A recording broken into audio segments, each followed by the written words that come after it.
வணக்கம் மக்களே, நீங்க பார்த்துட்டு இருக்கிறது டேஞ்சர் டிஸ்கஷன். நம்ம சேனலை நீங்க சப்ஸ்கிரைப் பண்ணி வச்சுக்கோங்க. அப்போதான் நம்ம போடக்கூடிய ஒரு டிஸ்கஷனும் உங்க டைமுக்கு வந்து சேரும். ஸோ இன்னைக்கான எபிசோட்ல என்ன பார்க்க போறோம் அப்படின்னா, ரீசன்ட் டைம்ஸ்ல வந்து ஜனவரி 26 அரௌண்ட் வந்து யூஎஸ்ஏ, அதாவது அமெரிக்கா வந்து வேர்ல்டு ஹெல்த் ஆர்கனைசேஷன் அப்படின்னு சொல்லப்படக்கூடிய ஹூ அப்படின்ற ஆர்கனைசேஷன் வந்து வெளியே போயிட்டாங்க.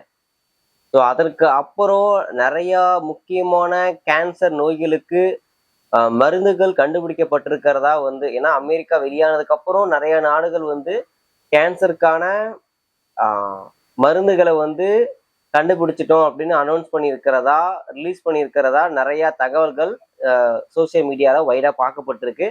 ஸோ அதை பற்றி இன்னைக்கு பேச போகிறோம். இந்த டிஸ்கஷனில் நம்ம கூட நம்ம நண்பர் இணைஞ்சிருக்காரு. வணக்கம் சைலேஷ். வணக்கம். ஸோ டாபிக் நான் சொல்லியாச்சு, ஏதாவது தகவல் கேள்விப்பட்டது உண்டா? இல்ல, நான் இந்த மாதிரி எதுவும் பார்க்கல. எனக்கு இங்க WHO இருந்து அவங்க விலகிட்டாங்கிறதே வந்து புதுசா இருக்கு. Sir, okay. ஸோ அதாவது மொத்தமா நிறைய கேன்சர் டைப்ஸ் இருக்கு. அதாவது brain cancer, blood cancer, bone cancer, breast cancer. அதாவது எந்த உறுப்புல அந்த கேன்சர் கிரியேட் ஆகுதோ அது அந்த கேன்சர் அப்படி பேர் வச்சுப்பாங்க. நம்ம முன்னையே பார்த்துருக்கோம், கேன்சர்ன்றது ஒரு நோய் கிடையாது, அது உடலோட ஒரு பகுதியே. அதோட ப்ரொசீஜரை விட்டு எப்பயும் ரெகுலரா இருக்க அந்த ஃபார்மேஷன் இல்லை ரெகுலரா இருக்க ப்ராசஸை விட்டு வித்தியாசமான ஒரு ப்ராசஸ் ஸ்டார்ட் ஆச்சு அப்படின்னா அது கேன்சர் டியூமர் அப்படின்னு சொல்றோம் இல்லையா? ஸோ அந்த வகையில இப்ப ஒரு 4-5 டைப் ஆஃப் முக்கியமான கேன்சருக்கு வந்து சயின்டிஸ்ட் வந்து ஆன்டிடோடு கண்டுபிடிச்சிருக்கிறதா வந்து இந்த அமெரிக்கா வந்து வேர்ல்டு ஹெல்த் ஆர்கனைசேஷனை விட்டு வெளியானதுக்கு அப்புறம் சொல்லியிருக்காங்க.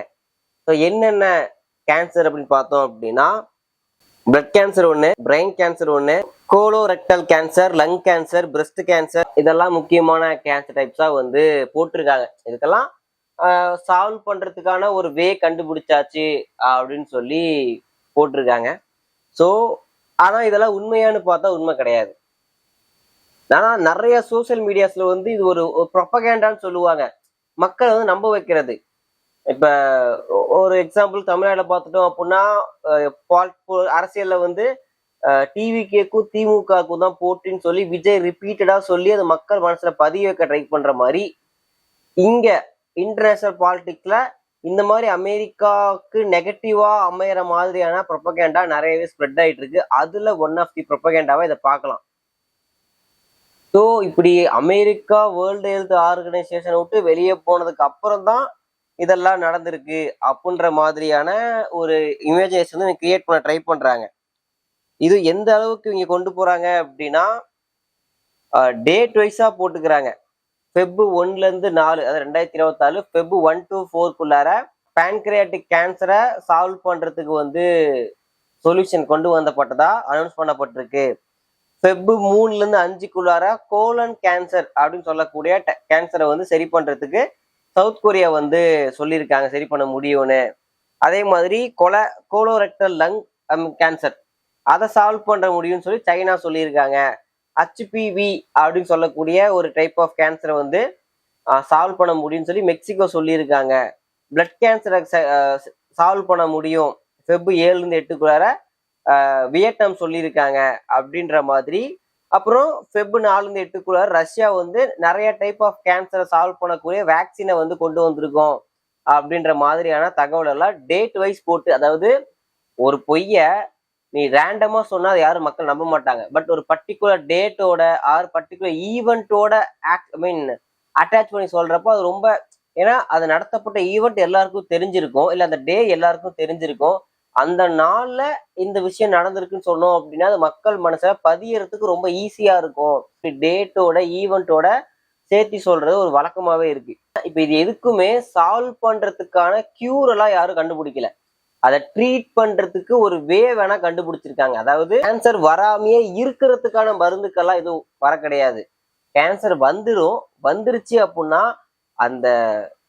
அதை கட்டுப்படுத்துறதுக்கோ அல்லது அந்த மருந்தை கொண்டு போய் அந்த கேன்சர் செல்ல போய் சேர்க்கிறாங்க இல்லையா, ஒரு டிராவல் ஏஜென்ட் ஒன்று இருக்கும், அந்த ஏஜென்ட் தான் கண்டுபிடிச்சிருக்காங்க. அது வந்து ரேண்டமா எல்லா செல்லுக்கும் போகாம ப்ராப்பரா அந்த கேன்சர் செல்லுக்கு மட்டும் டிராவல் ஆகி போய் அது என்ன கேரி பண்ணி கொண்டு போதோ அந்த மருந்தை வந்து அந்த செல்லுக்கு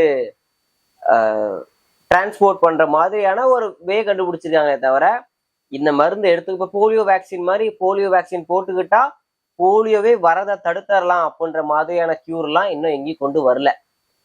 எப்சின் ஃபைல்ஸ் வரத்துக்கு முன்னாடி எல்லாம் இந்த மாதிரி கான்ஸ்பிரசி தியரி நம்ம கேட்டோம் அப்படின்னா இதெல்லாம் நடந்திருக்குமா, இது இது இது உண்மையா இருக்க வாய்ப்பு இல்லை அப்படின்ற மாதிரி அதை நம்ம நம்ப மாட்டோம், ஏத்துக்க மாட்டோம். ஆனா இப்ப இந்த எப்சின் ஃபைல்ஸ் ரிலீஸ் ஆனதுக்கு அப்புறம் இந்த மாதிரி எந்த ஒரு கான்ஸ்பிரசி தியரி வந்தாலுமே அது நம்பர் தான் இருக்கு, ஒருவேளை இருக்குமோ அப்படின்ற ஒரு ஆங்கிளா யோசிக்கிறதா இருக்கு. இப்போ வந்து பிளட் கேன்சர் பேஷண்ட்டுக்கு 2025 9வது மாசம் தான் வந்து பாத்தீங்கன்னா CAR-T அப்படின்னு சொல்லக்கூடிய செல் தெரப்பியை வந்து ஃபர்ஸ்ட் பேஷண்ட்டுக்கு ட்ரையல் பார்த்துருக்காங்க. பிரெயின் கேன்சருக்கு வந்து பாத்தீங்கன்னா டிசம்பர் 2025 தான் ஆல்ஃபா டாட் அப்படின்னு சொல்லக்கூடிய ஒரு டெக்னாலஜி யூஸ் பண்ணி அதுக்கான ட்ரீட்மெண்ட் வந்து பார்க்க ஆரம்பிச்சிருக்காங்க. ஃபர்ஸ்ட் பேஷண்ட்டுக்கு அப்படின்னு சொல்லக்கூடிய ஒரு மெத்தடை யூஸ் பண்ணி எலிகளுக்கு இந்த கேன்சர் டியூமரை கொடுத்து அந்த ஆர்என்ஏ மெத்தடு மூலயமா ஆர்என்ஏ தெரப்பி மூலயமா அது கேன்சரை கட்டுப்படுத்த முடியுதான்னு சொல்லி செக் பண்ணியிருக்காங்க. ஸ்பெயின்ல வந்து பார்த்தீங்கன்னா பேன்கிரியாட்டிக் கேன்சரை கியூர் பண்றதுக்கு ஒரு ஒரு ஆன்டிடோட் வந்து ப்ரிப்பேர் பண்ணிக்கிட்டு இருக்காங்க. அது இப்போதான் எலிகளுக்கு வந்து சோதிக்கப்பட்டிருக்கு.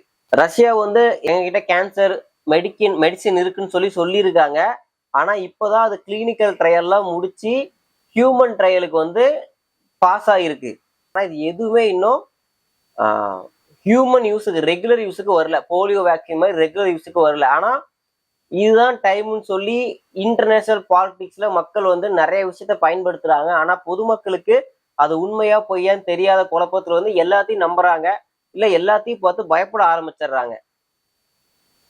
இன்னொரு விஷயம் என்ன அப்படின்னா, இப்போ இந்த நிறைய ஏஐ ஜென்ரேட்டட் விஷயங்கள் வந்து சோசியல் மீடியால நிறையவே இருக்கிறதுனால வந்து என்ன ஆயிடுச்சு அப்படின்னா, இந்தியன் கவர்மெண்ட் வந்து ஏஐ உங்க வீடியோல அல்லது கண்டென்ட்ல யூஸ் பண்ணப்பட்டிருக்குன்னா ஏஐ யூஸ் பண்ணப்பட்டிருக்கு அப்படின்றத லேபிள் பண்ணணும், சொல்லணும் அப்படின்றத வந்து பாத்தீங்கன்னா ரொம்ப ஸ்ட்ரிக்டா சொல்லியிருக்காங்க. அல்ல இப்படி பண்ணல அப்படின்னா அந்த போஸ்டையோ இல்லை அந்த கண்டென்ட்டையோ எடுத்துடணும்னு சொல்லி அந்த முக்கியமான எல்லா சோசியல் மீடியா பிளாட்ஃபார்ம்ஸுக்கும் கவர்மெண்ட் ஸ்ட்ரிக்டா ஆர்டர்ஸ் வந்து ப்ரொபோஸ் பண்ணியிருக்காங்க. இதெல்லாம் வச்சு பார்க்குறப்ப இது பண்ணது கரெக்ட். ஏன்னா இந்த மாதிரி மக்களுக்கு, ஏன்னா இப்போ இந்த கேன்சருக்கு கியூர் வந்துருச்சுன்றது அரசியல்வாதிகளுக்கு ஒரு நல்ல விஷயமா இருந்தாலும் எத்தனையோ பேர் வந்து கேன்சர் பாதிக்கப்பட்ட மக்களுக்கு ஹோப், ஒரு பொய்யான ஒரு நம்பிக்கையை கொடுத்துருப்பாங்க. அவங்க எல்லாம் தன் வாழ்க்கையில இவ்வளவு பெரிய பிரச்சனையை விட்டு நம்ம வெளியே வந்துருவோம் அப்படின்ற ஒரு நம்பிக்கையை வந்து ஆசை காட்டி மோசம் பண்ற விஷயமா இது அமைஞ்சிடும். ஸோ இந்த மாதிரியான ஃபேக்கா நியூஸஸ் வந்து வெளியே ஸ்ப்ரெட் ஆகாம இருக்கிறதுக்கு இந்தியன் கவர்மெண்ட் இந்த மாதிரி ஒரு ரூல் வந்து கொண்டு வந்திருக்காங்க. ஓகே, ஸோ இதுதான் இந்த கேன்சருக்கான கியூர் கண்டுபிடிக்கப்பட்டிருக்கு அப்படின்னு சோசியல் மீடியால வைடா ஸ்ப்ரெட் ஆன ஒரு விஷயத்துக்கான பதில். ஏதாவது கேள்விகள் இருக்கா? இல்லை. ஓகே, இதே மாதிரி இன்னொரு நாள் இன்னொரு வீடியோ சந்திக்கலாம். நீங்க இந்த மாதிரி சோசியல் மீடியா போஸ்டால ஃபேக்கான போஸ்ட்டை நம்பி இருக்கீங்களா அப்படின்றத கீழே கமெண்ட்ஸ்ல சொல்லுங்க. நன்றி.